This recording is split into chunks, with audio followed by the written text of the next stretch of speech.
Or we live in a world which is in a society, a civilization, if you want to call it that, which is very much fashioned by science and technological discoveries and implementations.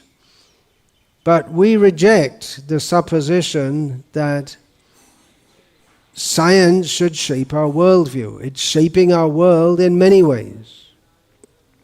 Of course, if there weren't loudspeakers and internet and hypersonic intercontinental nuclear missiles and all these great things that science have made, and plastic ducks, that's also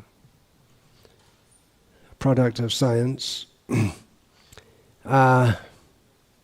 we didn't have all these things, eating, sleeping, mating and defending, the basic activities of human society would go on. So we don't really need all these things, although we think we do, but we don't need all these things. Believe it or not, for generations people lived without all these things. We see in modern India people, they can't imagine living without electric fans and air conditioners and geysers and all these things. But just a generation ago, most of the people in India didn't have all these things. They may not have even known they existed, many of the people.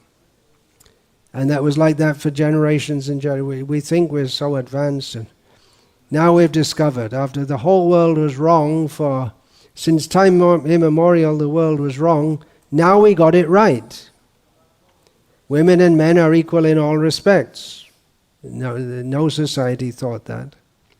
But now we got it right, and the result you can see, that broken homes, no families, and great advancement, equality.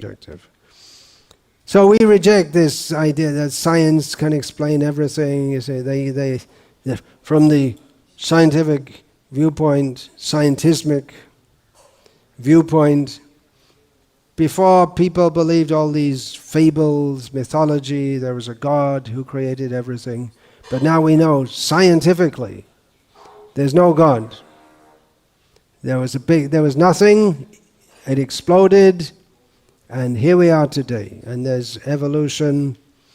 There were simple monocell organisms, and they developed into Albert Einstein and others, all by the laws of nature. And there are laws of nature, but there's no lawmaker or law sustainer. So we have to believe that every society has its myths by which they explain things, how they go on. In the present time we have the so-called scientific. It's a mythology. You can't prove it. The scientists will prove there's God. Well, there's so many things they can't prove. What's the proof of the Big Bang? It's a hypothesis.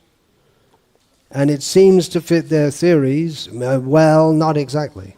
There are so many problems with Big Bang theory, but they're reluctant to throw it in the dustbin where it belongs, because it's a cult. They all believe it, blind faith.